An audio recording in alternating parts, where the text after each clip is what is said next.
Hey guys, Happy New Year and happy last thrifting video of 2024. Today we are headed to Goodwill to do a quick thrift with me. It is a Sunday and they are only open for a little over an hour. I really hate thrifting on the weekends because it's so busy and stuff gets picked over. I did find this Bowden sweater, very old Bowden, but pink was half off, so I did pull it out to look at because some older Bowden can still do well. However, it was pretty pilly and I did notice some stains on the front, as you can see here, so I put that back. These hunter boots were $15. I don't even check comps on hunters. Honestly, I don't really like selling rain boots.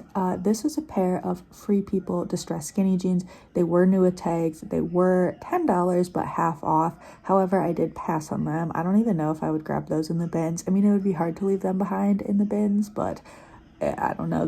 They won't sell for like more than 20. These were Rag & Bone, priced at $10. I was trying to check the style there. They were a legging, so I definitely passed on those for $10. These Zara looked like maybe they were a linen blend, but I did not want to pay $7 for Zara. I will, for like very specific Zara, occasionally pay $7, but in general, I'm only getting Zara at the bins. Here's a pair of soft surrounding pull-on pants. They were half off of $5. However, I just sold a pair of black soft surrounding pull-on pants that took me about a year and a half, 2 years to sell, so 100% left those behind. So my first potential find are these Levi's from a style I had never heard of before. Let's see if I go back. I don't think I do. They were like the low point or something, and they were only $5, so I threw those in the cart to look up. When I checked comps, honestly, the comps aren't that great. They're like $15 to $25 for that style, and I think those were a size 25. However, I put those in my cart because I figured I could make a small profit with Goodwill having them priced at $5, and since I wasn't finding anything right off the bat, I wanted something, so my drive out there wasn't worthless. Then I saw the tag of this very expensive denim brand. It's L'Agence, I believe, and they were only priced at $5. They were a green skinny jean, but I did pull them out to look at them since they are such a high retail brand. I believe these would be over $200. However, this pair had a lot of wear. I believe they were originally wax coated, and that wax coating was definitely worn off, and then they had spots all over the place, so I left those behind even for $5. Maybe at the bins I would have grabbed them to see if they would come clean in the wash, but not for $5. Then I found this brand called Oat New York, and I had come across this brand once in the bins before, and so I did comps and they looked okay. However, that pair was pretty stained, so I had to leave them behind, but I was excited to find this pair for $5, and when I checked comps, it seemed like they could be going anywhere from $25 to $40, so I did grab those for $25. The shorts rack is right next to the pants rack, and I saw some interesting prints. I was hoping it would be Lily Pulitzer, however, they were not, but I did peek through the shorts anyway, just to see if I could find anything off-season. Right next to those Lily-looking shorts are a pair of Madewell shorts. Oops, I dropped the Lily shorts. Not actually, they weren't actually Lily shorts. So these Madewell shorts were full price at $8, so I did not even consider those because I believe that is just too much to pay for Madewell shorts. Honestly, I don't want to pay more than like $3. Here is a pair of Lululemon shorts. I don't know if these are men's or women's. They seem a little more men-like to me. I didn't even look them up though because they were $15, and I just don't think it's worth paying $15 for a pair of Lululemon shorts. The shorts racks were packed very tight, and that is one reason I like to shop off-season, is because you may find some gems in off-season racks because not a lot of people are going through them. Here is another pair of Madewell shorts. These ones were half price. They were originally $8, but now they are $4. They are size 30, but they had some wear, and again, I just didn't want to pay $4 for Madewell shorts. Honestly, those will probably go to the bins, and hopefully someone will grab them there. It was so hard to even look through these racks because they were so tight. Finally, I found a space that I could push away a little bit and get in there and look at brand tags. But then I was not finding anything. I did pull out these Levi shorts to look at. Again, I don't love selling shorts, so I prefer to pick them up in the bins when I can get them very cheap. I did find these Patagonia shorts, but they were $8. I did throw them in my cart to think about. Again, if I was only gonna walk out with like one item, I was like, okay, I can at least make like $10 profit on these.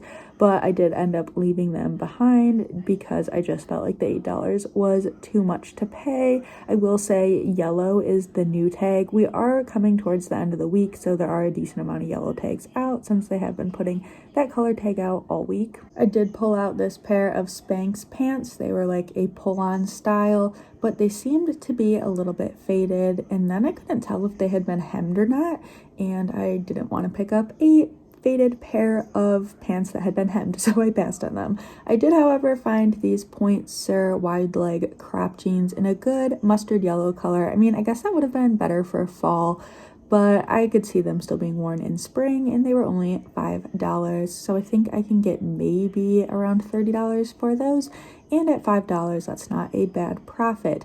Now, here are some resellers following the new rack, and they went through it, and the one lady's like, ugh, this is trash. And I went through it after them because you never know people's brand knowledge. This was a Lululemon. They had priced at $5, but unfortunately there was a spot on the front, so I did leave that behind because I wasn't sure if it would come out, and I didn't want to risk it for $5 because then it wouldn't be worth much if it didn't come out. So I did put that back on the new rack. Now, the lady was right. There wasn't really anything, but still I have found tons of stuff people pass on the new racks. I did look up these DL 1961 maternity jeans because I do know certain maternity jean styles can do well in higher end brands. However, maternity jeans in this brand were not frequently selling, so I did leave these behind for the full Goodwill price.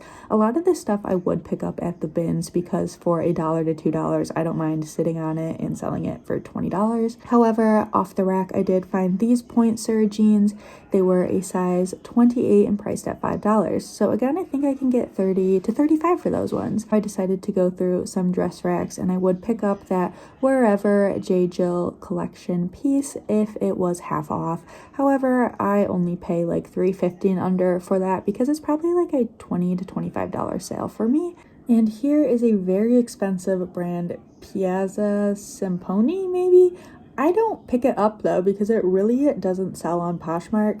If you were sending it into ThredUp, you could probably get some good money. I don't know. It's been a little while, a couple years since I sent it into them, but I pass on it. I did come across another pair of L'Agence jeans for $5. These were a skinny leg, but I am willing to pick up this brand for $5 in a skinny leg. So I did throw those in my cart, and here are a couple pieces I'm passing on. These Athleta joggers, I don't believe that style does well for me. I think I have a pair listed. And these Eileen Fisher pull-on pants, they're a small size. I would have picked them up in a bigger size though, but I have been passing on basic Eileen Fisher in small sizes. I forgot to say that dress section was empty, so I walked away with no dresses. But here is another new rack. I don't know how long it's been out, but I did pull off a few pieces. Again, you never know what other resellers' brand knowledge is. I found this LaFleur shirt for $5. Now, unfortunately, there is a mark on the front. I believe it's from like ironing. Let me know, please, if you have any idea if I can get that out or if I just have to sell it as is.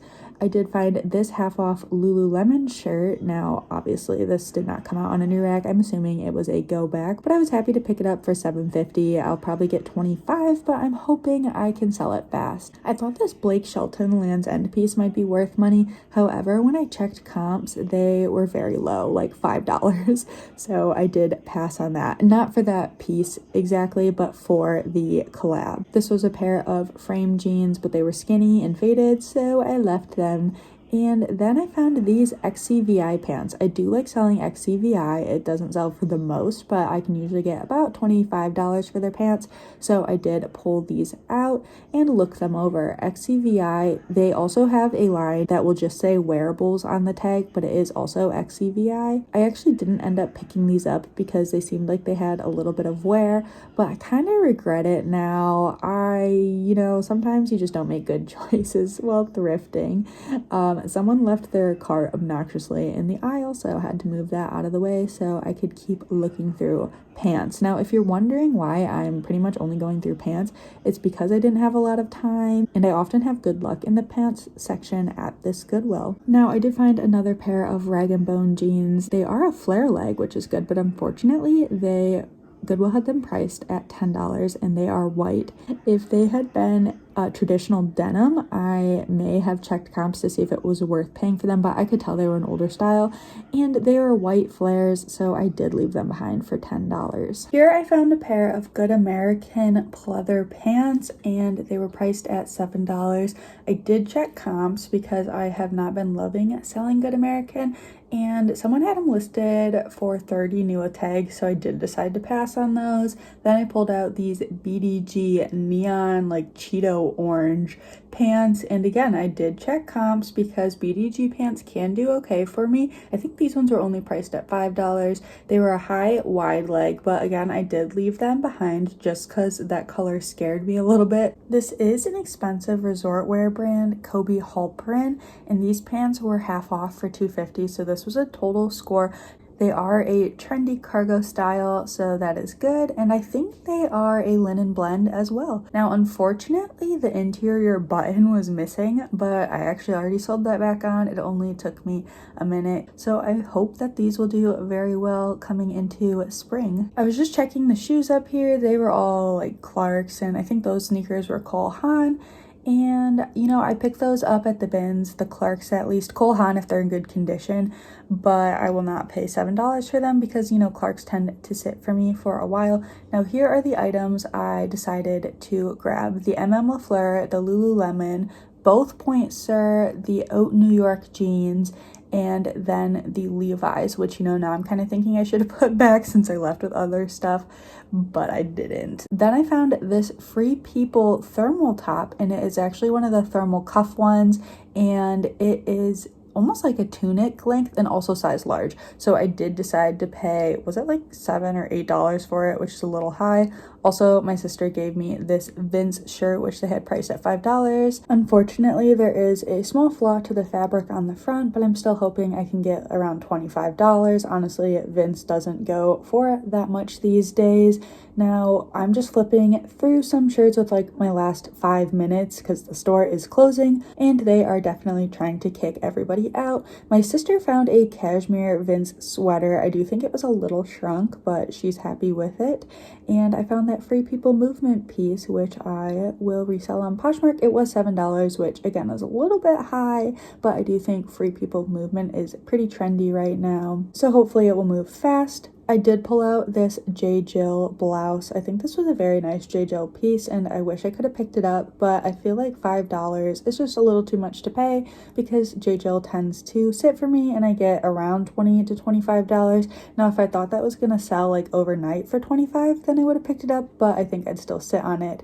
Now, this is the Vermont Country Store, which I thought I heard people talk about in the past, but I checked comps and they weren't that awesome. I probably would have grabbed it if it was in the bins because it was a cute print and a new to me brand, but really didn't look like it was selling that frequently. Let me know if you know anything about the Vermont Country Store, like where it's sold or if it's just its own thing. Here's a pair of Kate Spade flats that were $13 and too expensive, and some Sam Edelman heels for $7, which honestly I can get those for like $5 or $6 at Last Chance, so I don't usually pick them up at Goodwill. I did pull out this Lily Pulitzer linen tunic. Now, unfortunately, the beading had some flaws and you could just tell it's kind of worn. Now, I was just hoping to walk out with a good cart full of things, so I did throw it in my cart and buy it. I kind of regret it because really it's just kind of dingy, but I'll price it cheap and disclose it in the listing that, you know, it just has some wash wear and a few missing beads. I found this Rails blouse and I was super excited. Rails actually does okay for me, and this was 100% silk, but then when I was in line I realized it was stained, so I put it back. That shirt right there was Rip Skirt, which is a good brand to know in like their skirts because that is what they're known for, so I left that t-shirt behind for $4. This was a new to me brand. It was half off of $5. It was called Fancy Homebody. There is the tag. This brand looks like it can do okay, but maybe better if you have a set. But for $2.50, I did decide to pick it up, and I'm hoping I can get 18 to 20. Here again is the Lily Pulitzer tunic that I should have left behind, but hopefully I can get like $18 for it just because of condition. If it was better condition, I think it could be like a $35 piece. And guys, that is it for this thrift with me. Thank you for watching my last video of 2024, and I will see you guys in 2025 with a December sales recap and a video I've never done before, my overall sales on Poshmark for 2024. Alrighty, this tiny pile was $68, and I'm going to the bins next time because that's freaking expensive. Thanks for watching this short thrift with me. I will see you guys in another video soon. Goodbye.